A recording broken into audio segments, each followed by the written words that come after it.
Ավետարան ըստ Մարկոսի 5 Գերգեսացի դիվահարը։ Եվ Հիսուս եկավ ծովի հանդիպակաց կողմը, Գերգեսացիների երկիրը։ Եվ երբ նա նավակից դուրս ելավ, գերեզմաններից նրա դեմն ելավ մի մարդ, որին բռնել էր մի պիղծ ոգի, եւ որի բնակության տեղն իսկ գերեզմանների մեջ էր, եւ ոչ ոք նրան շղթաներով անգամ չէր կարող կապել, որովհետև շատ անգամ ոդնակապերով և շղթաներով կապված էր, բայց շղթաները փշրել էր ու ոդնակապերը ջարդել, ոչ ոք նրան չէր կարողանում զսպել, որովհետև միշտ գիշեր ու ցերեկ գերեզմաններում և լեռներում աղաղակում էր և ինքն իրեն քարերով ծեծում։ Երբ նա Հիսուսին հեռվից տեսավ, առաջ վազեց ու երկրպագեց նրան, բարձրաձայն աղաղակեց և ասաց. «Ի՞նչ ես ուզում ինձնից, Հիսուս, բարձրյալ Աստծու որդի, երդվեցնում եմ քեզ Աստծով, ինձ մի տանջիր»։ Քանի որ Հիսուս նրան ասում էր. «Պիղծ ոգի, դուրս ելիր այդ մարդուց», և նրան հարցրեց. «Անունդ ի՞նչ է»։ Եվ նա ասաց նրան. «Իմ անունը Լեգիոն է, քանի որ բազում ենք»։ Իսկ պիղծ ոգիները սաստիկ աղաչում էին նրան, որ այդ շրջանից դուրս չուղարկի իրենց, և այնտեղ լեռան լանջին խոզերի մի մեծ երամակ կար, որ արածում էր։ Բոլոր դևերը աղաչեցին նրան և ասացին. «Մեզ խոզերի մեջ ուղարկիր, որ մտնենք նրանց մեջ»։ Եվ նա հրամայեց նրանց։ Երբ պիղծ ոգիները դուրս ելան, մտան խոզերի մեջ, և երամակը թվով մոտ 2000 դարավանդից դիմեց դեպի ծովը և խեղդվեցին ծովում։ Խոզարածները փախան և քաղաքում ու ագարակներում պատմեցին, և մարդիկ դուրս ելան տեսնելու, թե ինչ էր կատարվել։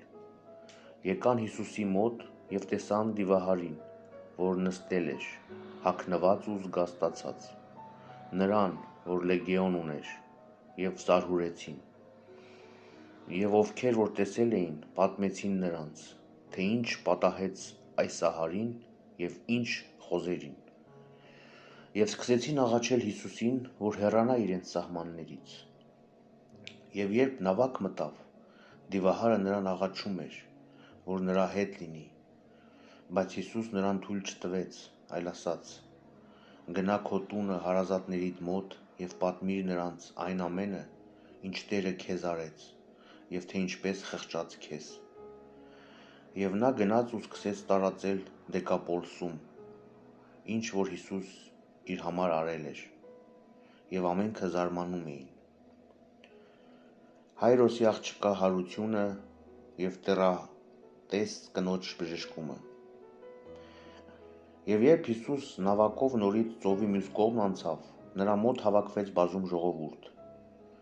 և ինքը ծովեզրին էր։ Ահա եկավ ժողովրդապետներից մեկը, որի անունը Հայրոս էր, և երբ տեսավ նրան,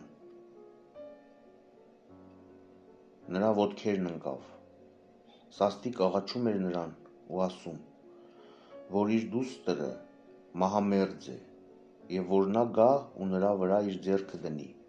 որպեսզի առողջանա և ապրի։ Եվ Հիսուս գնաց նրա հետ։ Նրա հետևից գնում էր նաև բազում ժողովուրդ և նեղում էր նրան։ Եվ մի կին կար, որ 12 տարուց ի վեր այրունահոսություն ուներ։ Նա շատ էր տառապել բազմաթիվ բժիշկների ձեռքից և իր ամբողջ ունեցվածքը ծախսել էր, բայց որևէ օգուտ չէր գտել, այլ էլ ավելի վատացել էր։ Նա երբ լսեց Հիսուսի մասին, եկավ ամբոխի մեջ նրա հետևից և ձեռքը դիպցրեց նրա զգեստին, որովհետև մտքում խորում էր. «Եթե միայն դիպչեմ նրա զգեստներին, կբժշկվեմ»։ Եվ իսկույն նրա արյան աղբյուրը չորացավ, և իր մարմնի մեջ զգաց, որ տանջանքներից բժշկվեց։ Եվ Հիսուս իսկույն ինքն իր մեջ իմանալով իրենից դուրս ելած զորությունը, դարձավ դեպի ամբոխը եւ ասաց. «Ով դիպավ իմ զգեստներին»։ Եվ աշակերտները նրան ասացին. «Տեսնում ես, որ ամբոխը նեղում է քեզ, եւ ասում ես, թե ով դիպավ իմ զգեստներին»։ Եվ նա շուրջն էր նայում տեսնելու, թե ով այդ արեց։ Եվ այդ կինը, զարհուրած ու դողալով նրա համար, որ գաղտնի էր արել, որովհետև գիտեր, թե ինչ կատարվեց իր հետ, եկավ ընկավ նրա առաջ եւ ամեն ինչ ստուգությամբ ասաց։ Եվ Հիսուս նրան ասաց. «Դուստր, քո հավատը քեզ փրկեց, գնա խաղաղությամբ եւ քո տանջանքներից բժշկված եղիր»։ Մինչ Հիսուս այս բանն էր խոսում, ժողովրդապետի տնից ոմանք եկան եւ ասացին. «Քո դուստրը մեռավ, էլ ինչ ես նեղություն տալիս վարդապետին»։ Իսկ Հիսուս, երբ լսեց ասված խոսքը, ժողովրդապետին ասաց. «Մի վախեցիր, այլ միայն հավատա»։ Եվ ոչ ոքի թույլ չտվեց իր հետ գնալ, այլ միայն Պետրոսին, Հակոբոսին եւ նրա եղբորը Հովհաննեսին։ Հիսուս ժողովրդապետի տունը եկավ եւ տեսավ մի մեծ ամբոխ, լացուկոծ անողներ եւ աղմուկ-աղաղակ, ապա ներս մտնելով նրանց ասաց. «Ինչու եք խռոված ու լաց եք լինում, մանուկը մեռած չէ, այլ ննջում է»։ Սակայն նրանք ծաղրում էին նրան։ Իսկ նա ամենքին դուրս հանելով վերցրեց իր հետ մանկան հորն ու մորը եւ նրանց, որ իր հետ էին, եւ մտավ այնտեղ, ուր պառկած էր մանուկը։ Եվ բռնելով մանկան ձեռքից, ասաց նրան. «Տալիթա կումի», որ նշանակում է. «Աղջիկ, դու, քեզ եմ ասում, վեր կաց»։ Եվ աղջիկը իսկույն վեր կացավ ու քայլում էր, քանի որ մոտ 12 տարեկան էր։ Եվ ամենքը մեծապես զարմացան, իսկ նա նրանց խստիվ պատվիրեց, որ ոչ ոք այդ բանը չիմանա, ու ասաց, որ նրան ուտելու բան տան։